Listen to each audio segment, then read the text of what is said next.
Bonjour à tous et bienvenue sur ce premier épisode de la vidéo Ose et réussis sur l'amour de soi. Est-ce que ça vous est déjà arrivé de parler de cette façon? Je suis vraiment nulle, je vais jamais y arriver, quelle idiote je fais, j'aurais dû le savoir. Voilà, cette forme de harcèlement de notre propre personne. C'est un jugement sévère d'une petite voix intérieure. Et ces petites phrases qui n'ont l'air de rien, euh, parfois pour certains d'entre vous sont devenues une habitude. Et c'est une habitude de dévalorisation, qui vous permettent pas d'envoyer un visage d'amour à la merveilleuse personne que vous êtes. Nous sommes totalement imparfaits et c'est parfait comme cela. Je ferai un jour un post sur, la vulnérabilité et la honte, enfin prochainement, pour comprendre qu'elles font vraiment partie, intégrante du processus de soi et d'acceptation, de nos failles. Mais ce que je vais vous expliquer dans cette vidéo, c'est de devenir le meilleur compagnon pour vous-même. Cela ne veut pas dire, d'enclencher l'ego, pas du tout. Je ne vais pas vous apprendre ou vous allez pas apprendre avec cette vidéo, à être le meilleur, ou le plus beau de la terre ou la plus belle ou la plus sympa ou la non, il n'y a pas de comparaison avec les autres. On va juste devenir le meilleur ami de soi-même. On va avancer sur un petit chemin, pour devenir un peu plus vous-même et avancer vers votre réussite. C'est-à-dire arrêter de nous critiquer régulièrement dans la journée, dans la semaine, dans le mois et dans l'année. Pour commencer, je vais vous partager cette citation que j'aime beaucoup de Charles-Maurice de Talleyrand, qui est la suivante: «Ne dites jamais du mal de vous-même, vos amis en diront toujours assez.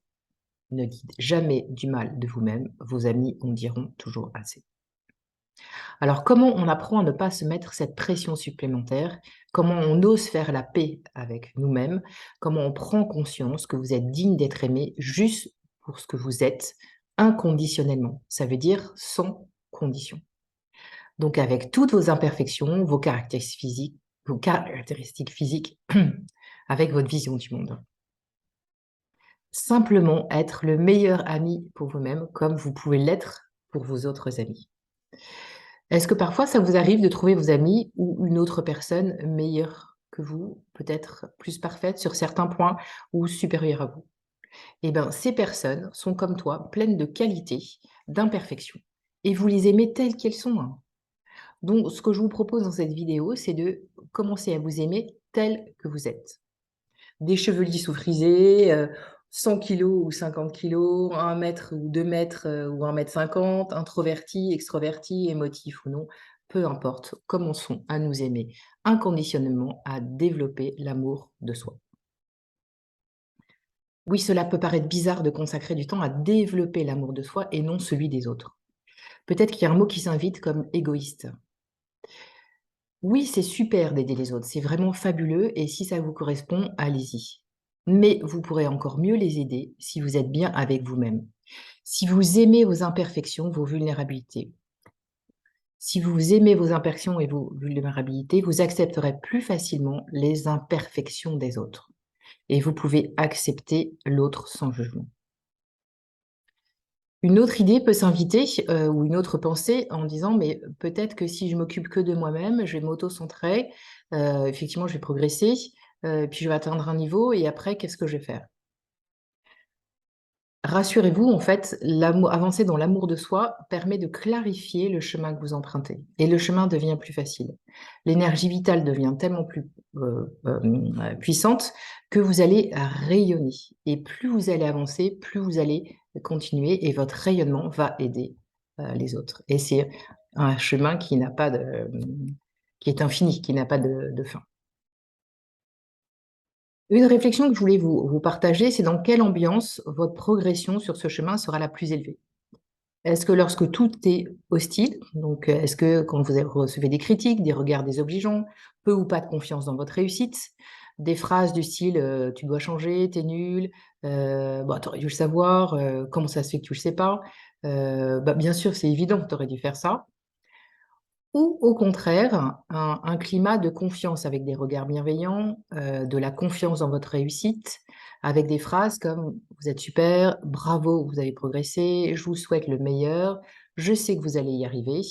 Hem, à votre avis, quelle va être la meilleure de vos progressions, dans un environnement hostile ou dans un environnement positif. Si on fait un parallèle avec les racines d'un arbre, c'est, à votre avis, quand les racines sont étouffées, abîmées, quel est le résultat sur l'arbre? A priori, il a plus de chances d'être chétif, peut-être fragile et de donner moins de fruits. Alors bien sûr, quand on parle de ça, on ne parle pas de tout laisser passer non plus. On va remettre le cadre, on va être honnête et juste réaliste avec soi-même. Vous vous souvenez, vous devenez le meilleur ami de vous-même. Donc vous allez oser aussi vous dire si vous n'êtes pas sur le bon chemin.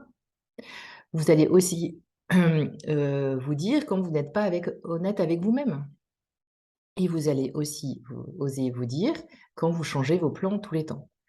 Par exemple, si, vous devez changer de métier, si votre objectif, votre réussite, c'est de changer de métier ou de poste ou, voilà. Pour arriver à ça, il va falloir réfléchir au poste que vous voulez, écrire un CV, ou un plan de financement, enfin voilà, tous ces éléments administratifs qui sont nécessaires à pouvoir changer. Mais si vous préférez regarder une série à la télé plutôt que de faire ces actions-là, avec beaucoup de bienveillance, vous allez être honnête avec vous-même en disant: «Mais je ne changerai jamais, je n'atteindrai jamais ma réussite si je ne mets pas en place les différentes actions». Donc recadrez-vous, remettez le cadre comme vous savez le faire avec vos amis. Et l'amour de soi passe par ces engagements que vous prenez avec vous-même. Et il ne faut pas les prendre à la légère. Ils ont une vraie valeur. Donc prendre un engagement pour soi, c'est développer la confiance que vous avez avec vous-même, en vos engagements. C'est les respecter, c'est leur donner de la valeur. Alors si pour l'instant votre chemin neuronal a pris le chemin de la critique, c'est OK, c'est un constat. Mais c'est à vous de prendre maintenant, en conscience, la décision de changer ce chemin neuronal. Et la bonne nouvelle, c'est que la plasticité de votre cerveau change et elle est en perpétuelle transformation. C'est ce que nous apprennent les neurosciences. Alors voilà ce que je vous propose pour cette semaine, c'est d'avancer sur ce chemin, de changer ce chemin neuronal ou de faire progresser ce chemin neuronal. Et donc, sur les 5 premiers jours, prenez l'habitude, à un moment ou à plusieurs moments de la journée, lors d'un temps un peu plus calme, où vous ne serez pas sollicité par plein d'éléments extérieurs, de repérer les phrases de la façon dont vous vous parlez, les phrases que vous vous dites, et apprenez à vous connaître. Notez-les dans un cahier ou soit sur le modèle qui vous est fourni avec la vidéo. Ça pour les 5 premiers jours. Au bout du 3e jour, vous pourrez reprendre et donc deuxième phase de l'exercice, au bout du 3e jour, vous reprenez votre tableau et vous reprenez les mots, les phrases et demandez-vous si c'est quelque chose que vous diriez à votre meilleur ami. Si ce n'est pas le cas, autorisez-vous à reformuler la meilleure phrase, celle que vous pourriez dire à votre ami.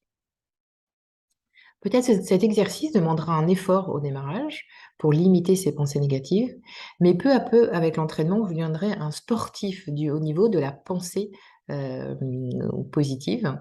Et surtout, le résultat, c'est que l'ancien chemin neuronal se substituera à cette nouvelle route neuronale favorite. Demandez-vous si ces pensées que vous dites vous tirent plutôt vers le haut ou vous tirent plutôt vers le bas. Bien sûr, l'ingrédient avec beaucoup, beaucoup de douceur vis-à-vis de vous-même. Prenez le temps à votre rythme. Pour moi, je vous dis à bientôt pour une autre vidéo. Bon exercice et bonne semaine. Ciao, ciao!